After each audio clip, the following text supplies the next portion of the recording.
Hey everybody, good morning and good afternoon. Starcub Review here. Hey, how are ya? I'm back with another video today. This time, a simple one. It's going to be a review for Xbox Series X game.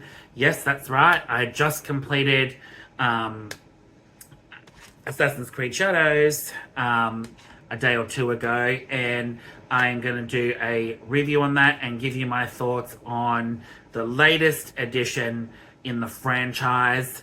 But before I get into that, I just want to say a huge thank you to everyone new to my channel and new subscribers that have happened over the last couple of days. Thanks so much, guys. I really do appreciate it. It really does help out the channel. I all love and appreciate you. To everyone that is a returning viewer, thanks so much, guys. You know I all love and appreciate you. And without further ado, I'll let the credits roll, and then I'll see you with the review.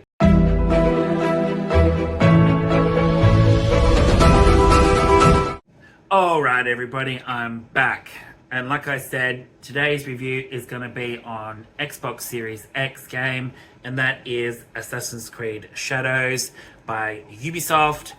And yes, I know I'm a little bit late with my review, but hell, I don't care. I took my time with this game, over close to 60 hours with this game, and honestly, I don't get all the hate with it. I don't get all the controversy with it. Two protagonists in it this time rather than the standard one. The first one being female Naoe, and the second being samurai warrior Yasuke. How do they compare to each other? The story, everything else about it? Let's dive into it. So, I completed it a day or two ago, and my time with it was really enjoyable. I really enjoyed the whole setting in Japan. It was absolutely gorgeous setting, absolutely gorgeous open world setting, absolutely amazing architecture, game design, music. It helped create the ambience in this game so incredibly well.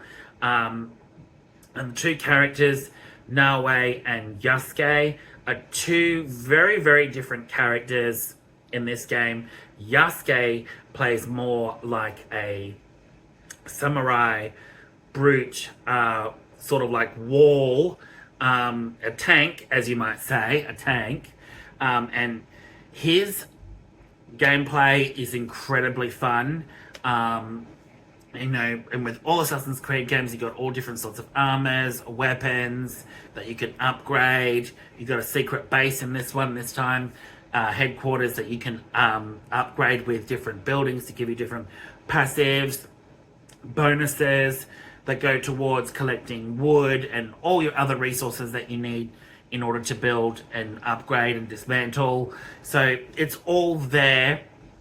But Yasuke's gameplay is incredibly fun because a lot of his weapons and gameplay comes from being an absolute brute of a tank. And I really enjoyed his story. His story was absolutely amazing from start to finish. His whole arc is incredibly detailed, incredibly immersive, incredibly fun, but it's also very sad as well. His storyline is just mirrored with tragedy and redemption and revenge and vengeance, and he was great to play. Now, Naoe, on the other hand, her story arc was okay. I will admit, Naoe is very fun to play with assassinations, katanas,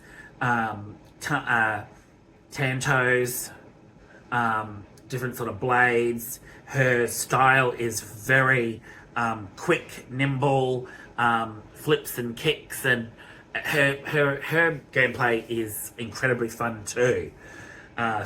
smoke bombs, all that sort of jazz, maganadas, all that sort of stuff. But her story, I feel like her story arc, excuse me, comes off a little disappointing. It's like when you get to the end of her arc, it's extremely, it just ends like that. And the whole, her story arc is more about finding out about her origins, about her mother, more about this mysterious group of assassins that she's now in. And her story arc is, I want to say it's compelling, but not as compelling as Yasuke's. I played Yasuke a lot, but I also divided my time to Naoe as well. But Naoe's storyline, like I said, just abruptly ends, and without any real, it just like, it ends there, but then it's leaning more into that there's going to be more story with her, because I feel like it's unfinished. Yasuke's is definitely hook, line, and sinker, but his storyline, while it doesn't wrap up, it does it in such a way where it now you really want to know what Yasuke is going to do next. You know, if there's any DLC in that coming, which I think there is. But two different play styles. Yasuke was incredibly fun. Naoe was fun, but I found her story to be a little bit monotonous and somewhat boring in some spots. So I'm not going to lie, Naoe's storyline some of it was incredibly boring, but what made her storyline more compelling was Hattori Hanzo's storyline that crosses with hers. Hattori Hanzo's storyline was absolutely amazing, and he's a character you will meet later down the track. And Hattori Hanzo is an absolutely amazing character in this game. Absolutely amazing character. But I feel like using Yasuke and Naoe together was very confusing sort of way for Assassin's Creed to go this time. I feel like it should have been a one character thing, but I do appreciate that Assassin's Creed Shadows really stepped out of what they've done before and really added a lot of other stuff into it to give us two opposing characters that have different play styles and different ways of trying to figure out how to do assassinations, sneak around, because Yasuke is a bulky figure and he's not easy to, he doesn't do nimble assassinations, he does brutal assassinations as opposed to Naoe. But his storyline was incredible. Naoe's was flat for me, totally flat. The music in it, like I said, is incredible. The scenery is amazing. I've had a few glitches here and there with the game where some of their outfits would freak out and glitch out, especially Yasuke's. But since the update, that's been completely changed. I completed the story. I completed both of their stories, done the main aspect of it. There's so much more in terms of different arcing branches with different factions that you can do, heaps of side quests. I haven't gotten into all of that. I just wanted to play the main story and do side quests in between to get certain weapons, to upgrade, to make my characters feel more with the flow of the gameplay, being able to do bonuses onto your armor and weapons like you did with previous games.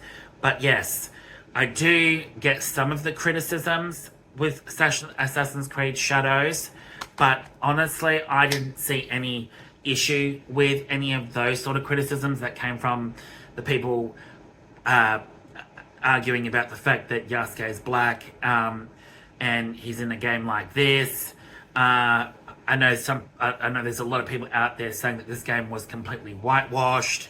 I don't think it was whitewashed at all. I enjoyed my time with it. They did an absolutely amazing job, and with all the criticisms that they got, it's still it still to me came off like a really fantastic game, regardless of Yasuke's sexuality or Naoe's sexuality in the game. To me, I just played it purely for the gameplay, the story, the two opposing stories, and some side quests and cool assassinations, you know, getting secret armors, just breathing it all in, I guess. But I have read a lot of criticisms and I have watched a lot of videos where people bag the shit out of it. I don't think it, I think Ubisoft have done an amazing job with Assassin's Creed Shadows, but there are some, like I said, there are some aspects of it I wish they could have focused on differently, especially with Yasuke and Naoe. I feel like it could have been all about Yasuke this time, as opposed to Naoe and having her storyline in it. Yasuke's was a lot more compelling, and having him as the lead would have hands down been an absolutely amazing emotional roller coaster, I think. His was more an emotional story as opposed to Naoe's. Naoe's was emotional, but not as emotional. But I kind of wish it had just been Yasuke instead of Naoe, and then that way it would have come off like completely different, and there would have been different vibes, because he would have been unique in itself, having been a character that, you know, doesn't have eagle vision, doesn't have the jump skills, and can't nimbly jump up buildings and stuff. So you have to find other ways to infiltrate and assassinate and stuff like that. But the only problem with it being Yasuke is you can't reach the high points in order to get the eagle viewpoints. So that's where Naoe comes in, as she's more nimble and able to do all that. But I enjoyed it for what it is. What do I rate it out of 10? I will give it a 8.5 out of 10. Fantastic game. I liked it. I enjoyed it. All the criticisms about this game, meh. I didn't see. I can see everyone's point of view, but at the same time, I didn't have a problem with it. I didn't have a problem with any of the storylines. Like I said, though, I kind of wish it would have been more focused on Yasuke than Naoe, and hopefully with the DLC, it will clear up where they're heading with this one now, with Yasuke and Naoe. Hopefully with the DLC, it covers a lot more of what is going to happen next with the two of them going forward with the Templars and trying to find more about the Assassin's Creed Order. But other than that, thanks so much for tuning in, guys. Don't forget, I have 2 links down below. One to my Instagram, one to my TikTok. And don't forget to click like, subscribe, and notification bell to keep up to date with all my content. Oh, and just to let you know, I do run another. I do have a separate channel now for. It's called Starcub Cosmetic Corner, and that is to do with all my facial care, makeup, tips and hints and tricks on what I use for daily wash routines for my face, body care, and stuff like that. I've always wanted to do a channel for that. I've been putting it off for years, and I finally started that. So I will drop a link down below for that as well in the description. And I will see you all with a new video very soon. All right, guys. Thanks very much. Ciao.